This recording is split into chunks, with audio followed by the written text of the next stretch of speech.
Guys, we're back. We're going to try to get a couple things done this morning. We're particularly focused on our fan wall here. We need to at least have it framed up before the spray foam guy shows up. We got the doors hung, so we're ready for that.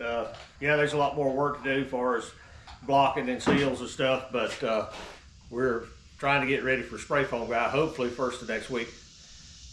We got a couple penetrations we'll make this back wall, probably some 3-inch conduit to allow pulling all the wires through, because there's a lot of wires. So you'll hang on, we're gonna get started. You don't know what to do, just get started. Figure it out from there.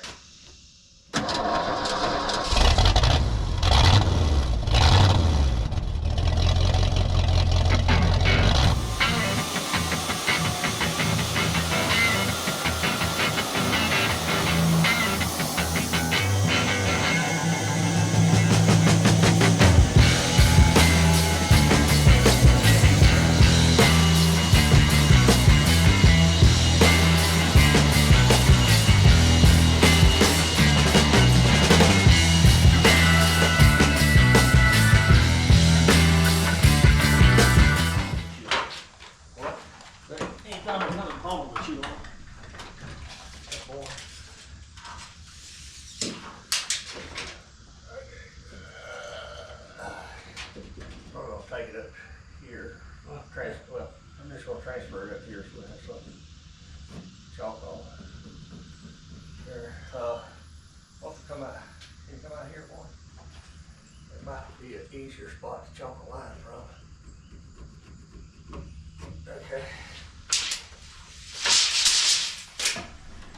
Got plenty of nice little 260 we can use.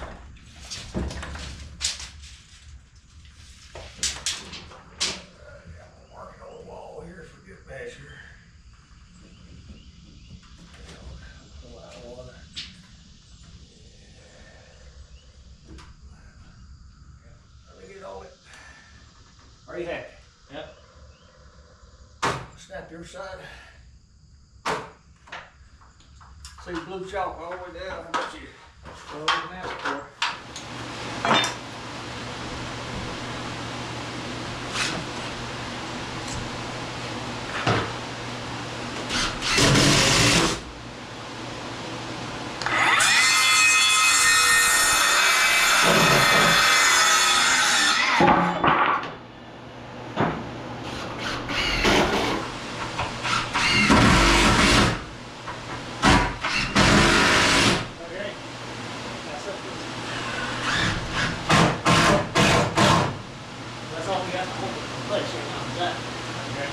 Actually, this works great down here, but I can be underneath it.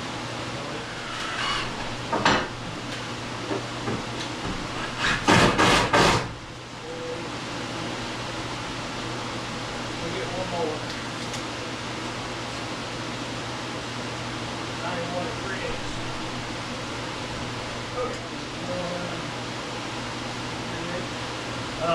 Let me reposition, and we'll just change the rest of it.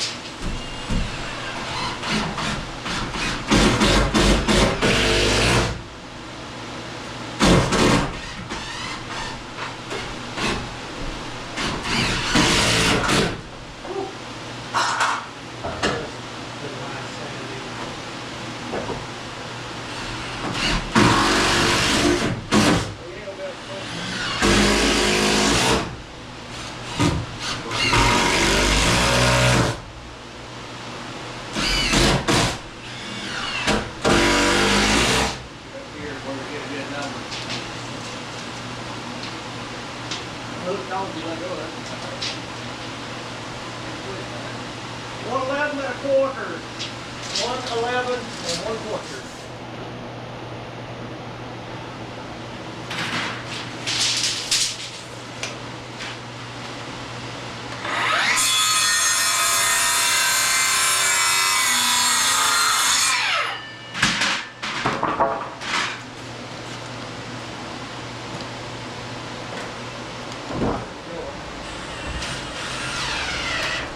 Same thing.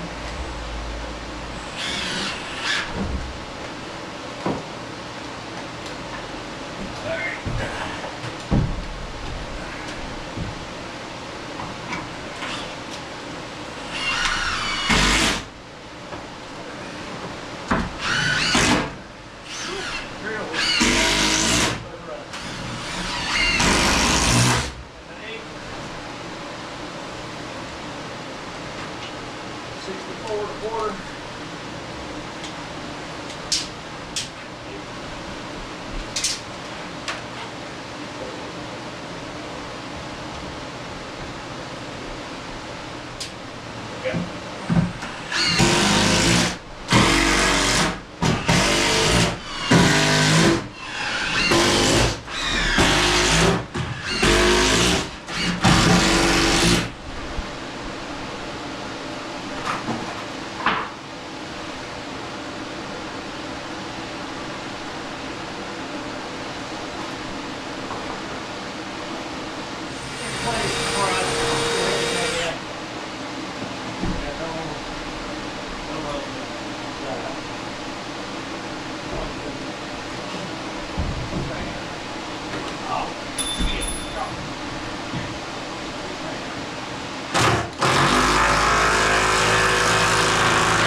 Okay, guys, I'm gonna have to apologize for not filming a lot of this, but it's Friday evening, it's after 7 o'clock. We've gotten in a little bit of a time crunch here getting this done.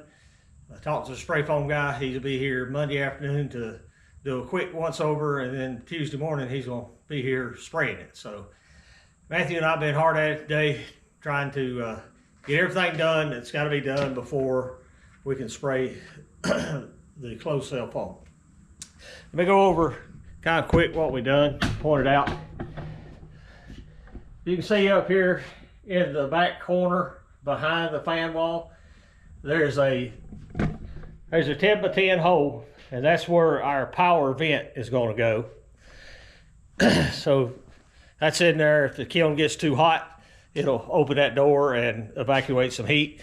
And in this hole on the front wall, you can see it a little better right here maybe, is the hole for the fresh air intake.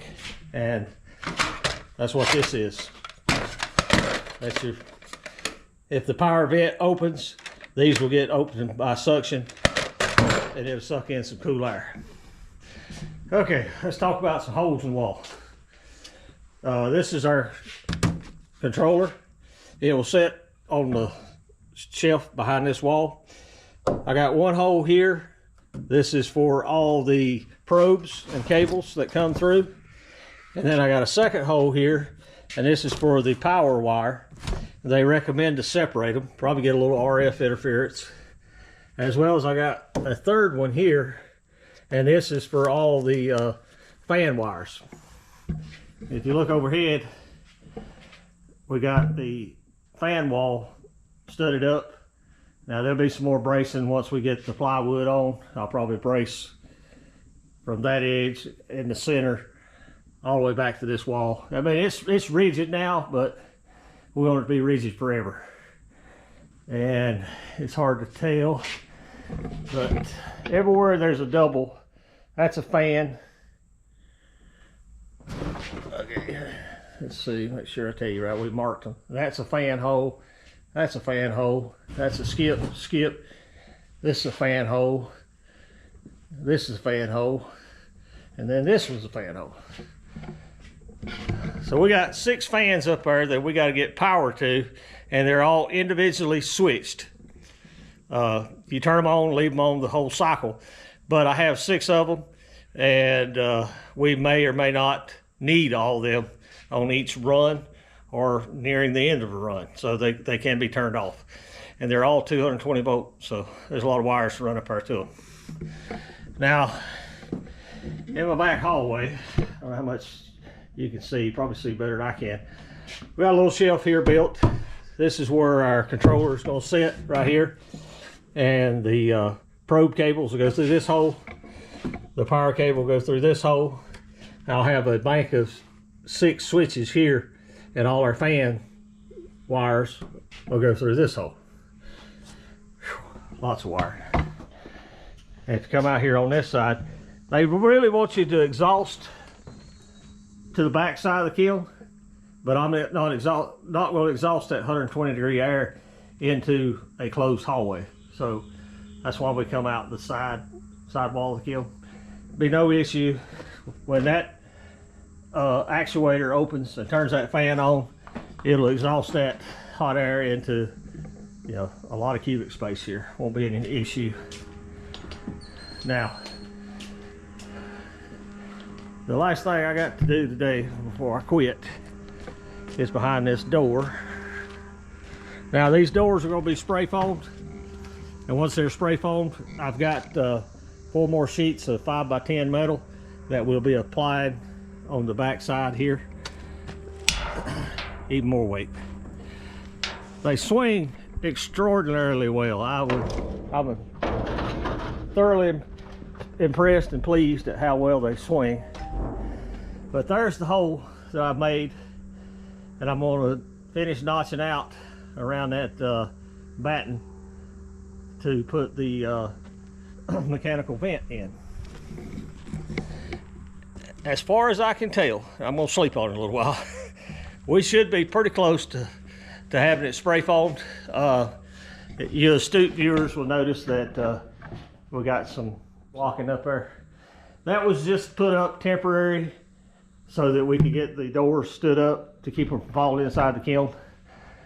We got to pack all that down and get it ready for a sealing surface, but there'll be no spray foam there. So unless I think of something while I'm sleeping, we should be ready. Let's shut the camera down. I'm not old, guys, but some days I feel it. Here in western North Carolina, it's about 95, 96 degrees today. Extremely high humidity. There's a fan behind me. I turned it off just so you can hear me, but it's been running all day. This represents a significant cost of this building is the spray foam. If you guys want to do one of these yourselves, bear in mind there is a great cost to spray foam. Now that being said, if you got 40 acres of flat field and you don't need to build another building, their package buildings or their package containers is a nice way to go. It comes in a box, you set it up, set it on a concrete pad, plug in your power, and it's pretty much ready to go. That wouldn't work for my application here. I needed this tucked back in the bank here. I didn't want a 28-foot container style where I got to have another 28 foot out in front of the building to have a railroad to roll my stuff in and out. So I could have still built this building and left this space a little bigger and bought one of their packages and set it right on it. But that's kind of counterintuitive to the way I do things. I've invested a lot of time in this, but as far as the cost savings, it's a monstrous cost savings over what their package units cost you. And I ended up with the size and shape of building that I wanted that fit my needs. So just bear that in mind. If you got any comments, always ask. I check all the comments. I may not be able to respond right then, but by the end of the day or next day, I normally respond to all the comments. And we appreciate them. Okay, we'll come back and, I'm probably just going to end the video off right here because the next thing we're going to do will be Tuesday when the spray foam guy shows up. We'll show you that process, what's involved. I'm learning just like you are. I've watched it on YouTube. I've never seen it done in person, so we'll be asking Mr. Jamie a lot of questions, and hopefully he'll be kind enough to answer them. But we appreciate you watching. If you would, take the opportunity to like, subscribe, and share our channel. Tell your friends about it. We've got a good subscriber count. It keeps growing every day, but the majority of our viewers are non-subscribers. Hey, go ahead and click that little like button. We don't want you to miss anything you might want to see. And we're new at this. Drop a comment what you want to see. You know, we got a lot of property around here, a lot of different things. We kind of zeroed in on sawmilling and kilning, building a kiln building most of the time, but there's other things going on. Appreciate you watching, and we'll see you back at the mill, guys.